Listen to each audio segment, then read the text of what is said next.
Imagine you're suspended upside down in a Roman amphitheatre 39 AD, ankles bound, arms hanging limp, blood pounding in your skull.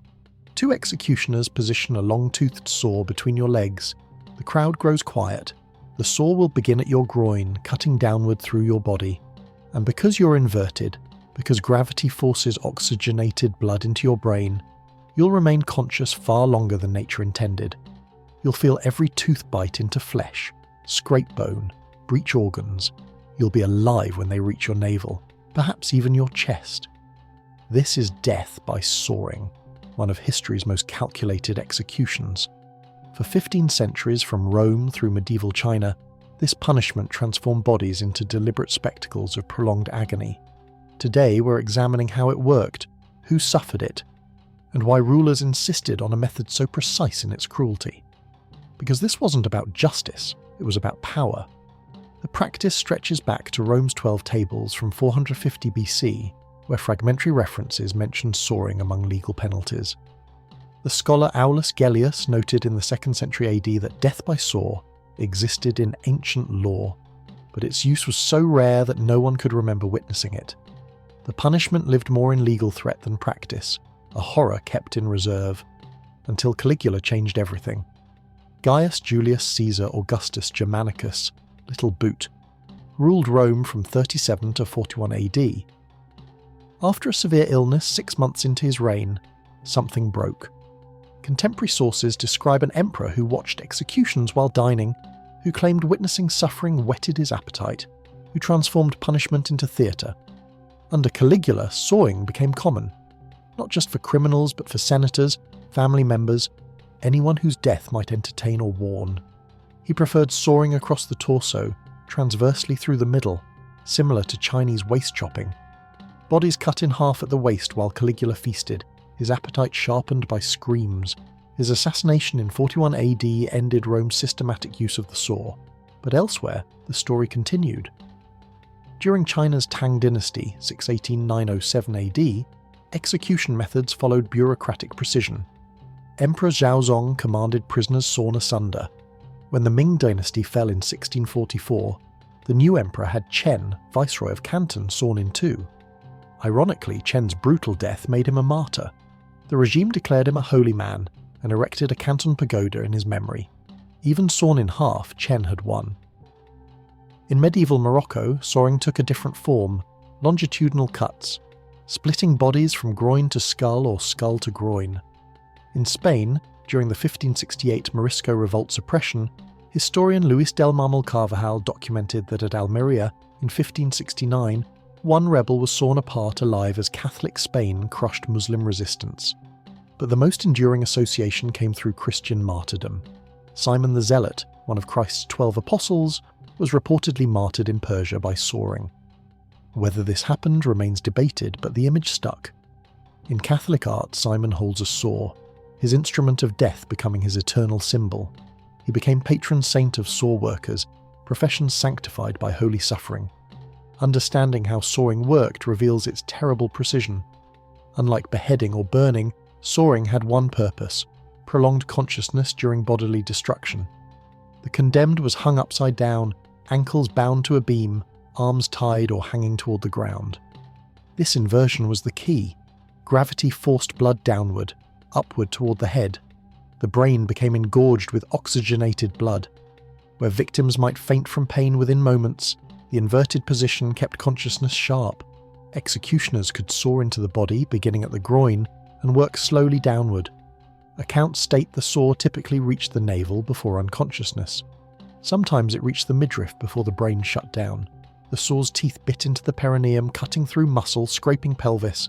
Blood streamed down the legs, pooling in the abdomen, trickling across the chest, dripping from hair onto the ground. Hip bones cracked. When the blade met the pubic bone, thick, dense, sawing became harder, like cutting hardwood. The executioners leaned in, pushing and pulling in rhythm until bone gave way with a wet crack, then the abdomen. The saw breached the peritoneal cavity, intestines bulging through. The smell overwhelmed, blood, bile, fecal matter as the digestive tract severed. Past the navel, into the torso. Victims were sometimes fastened between boards to prevent movement, and ensure the saw's path stayed true. This wasn't mercy, it was efficiency. Variations existed. Caligula's transverse method cut across the waist, severing spine and organs simultaneously. In Morocco, sawing happened longitudinally from skull downward, splitting head and brain first. One Czech Hussite account from the 15th century describes a woman's execution.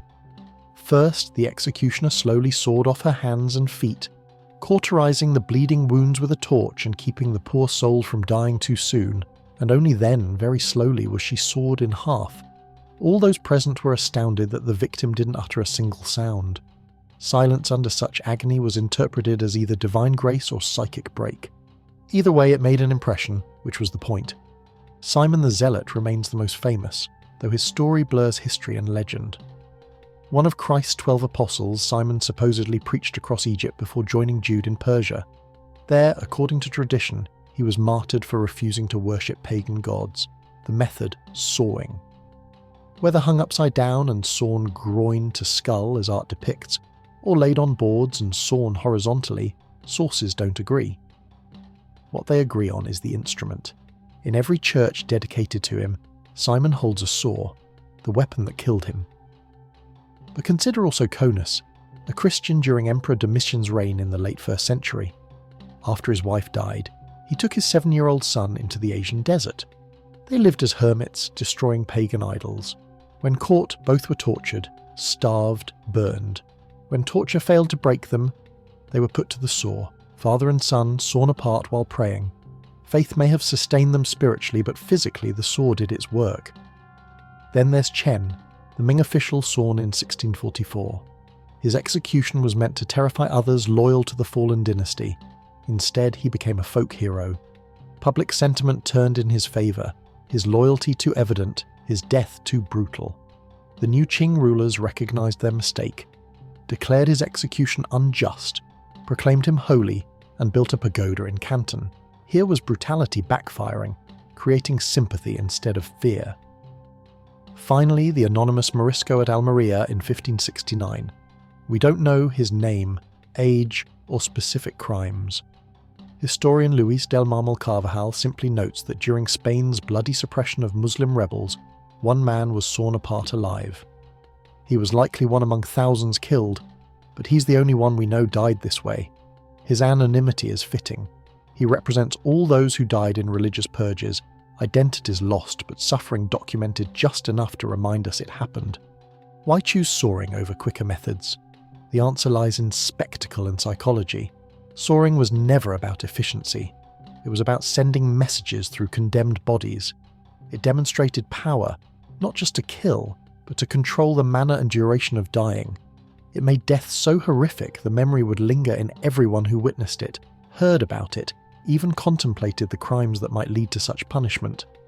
For Caligula, sawing entertained him while terrorizing Rome's elite. Senators knew survival depended on pleasing an emperor who might be insane. The saw reminded them wealth and status offered no protection.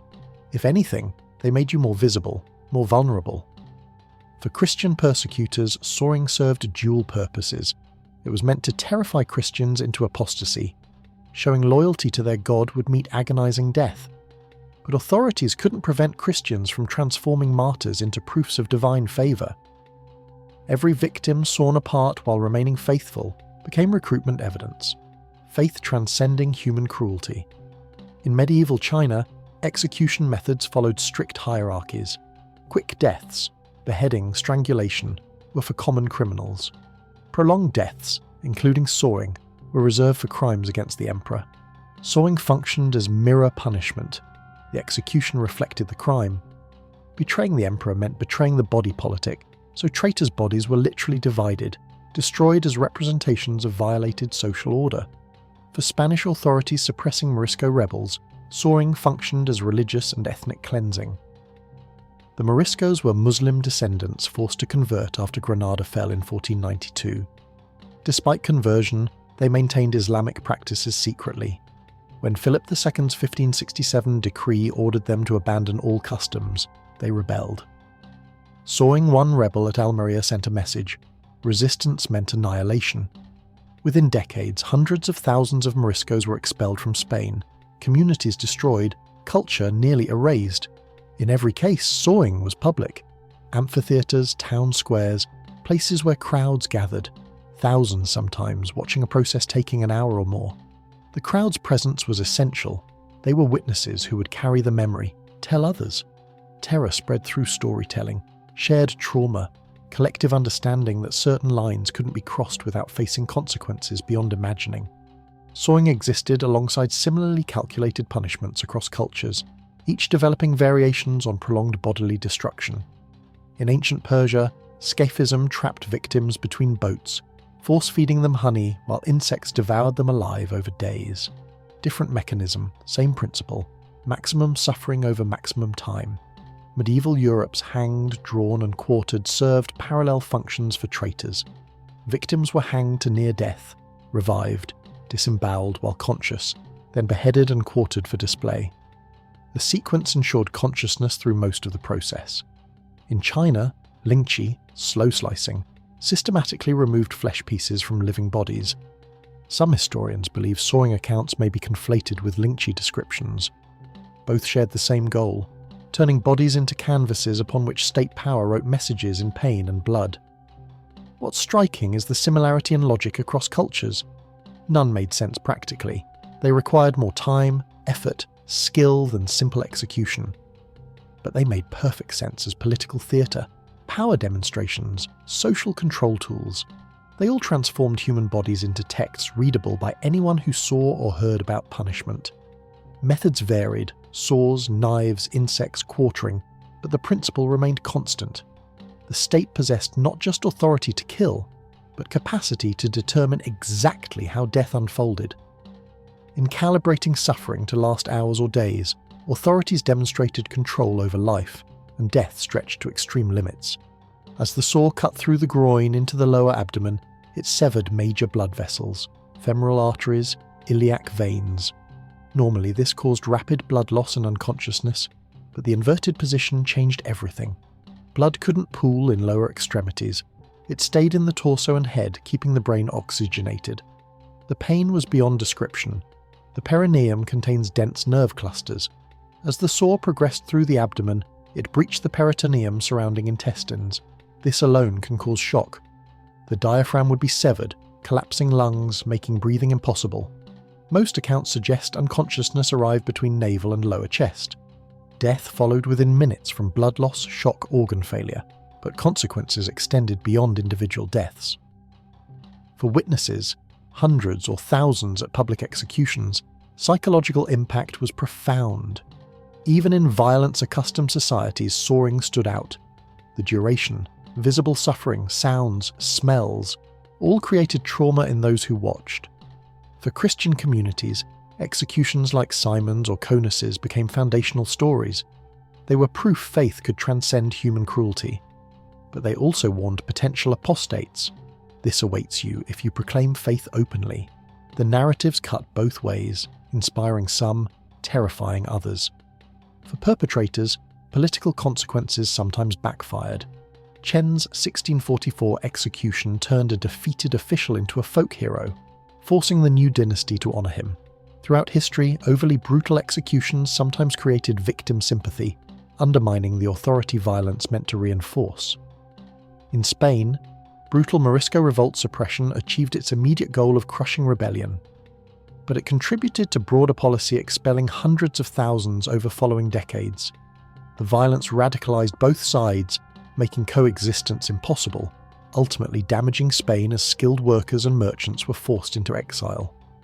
The broader cultural legacy, sawing entered collective imagination as one of history's ultimate horrors.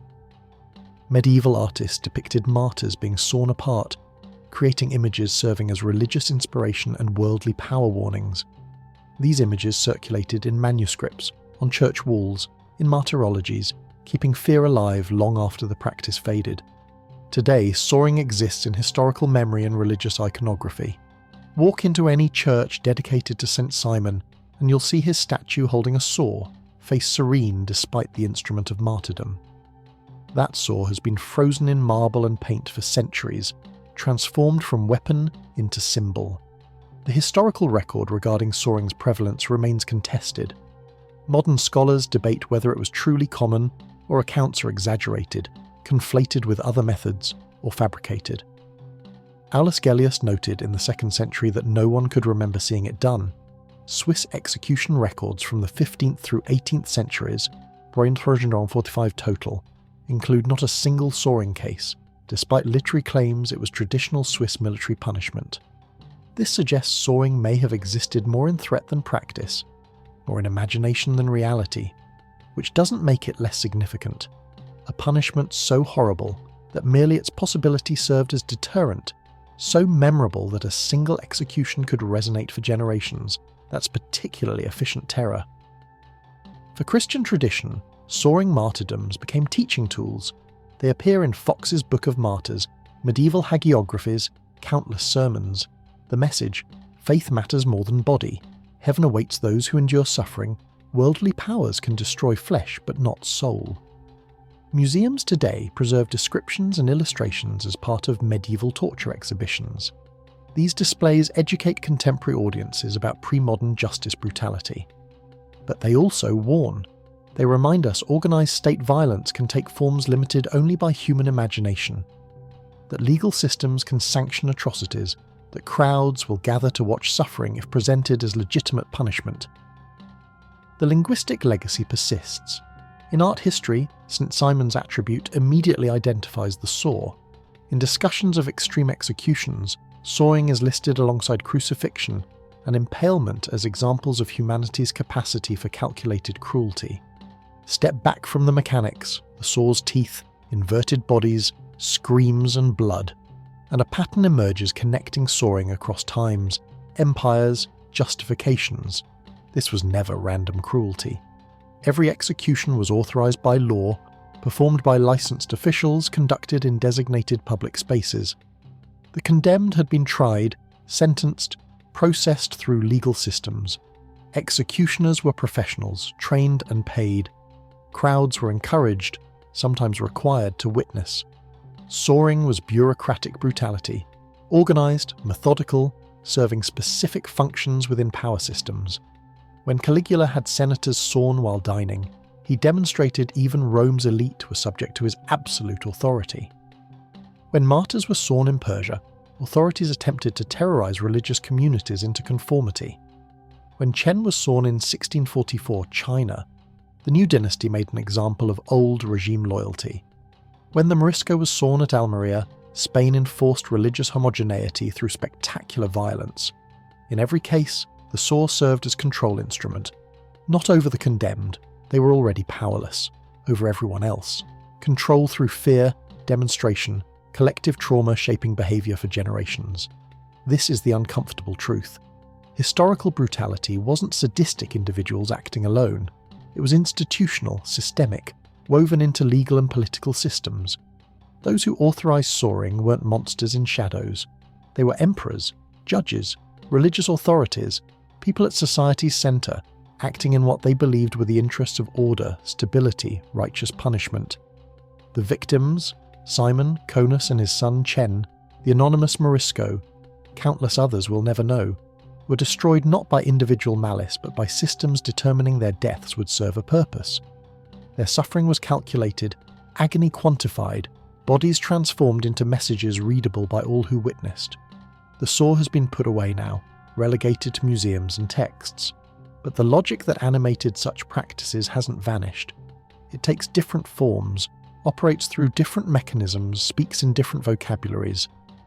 Every society constructs its own control methods through fear. Every justice system contains potential for brutality dressed in legal language. As historian Christopher Browning identified studying Nazi atrocities, ordinary men participated in extraordinary evil not because they were monsters, but because they were part of systems that normalised brutality. The executioners weren't devils, they were craftsmen. The crowds weren't bloodthirsty mobs, they were citizens participating in public justice rituals as their societies defined it. The final lesson of the saw, brutality is most dangerous when it's not random, when it's systematic, sanctioned, accepted as necessary by those who watch. The real horror isn't terrible punishments existing, It's systems existing that can make terrible punishment seem legitimate, even necessary, even just. Those sawn in half were casualties not of chaos but of order, not of lawlessness but of law itself.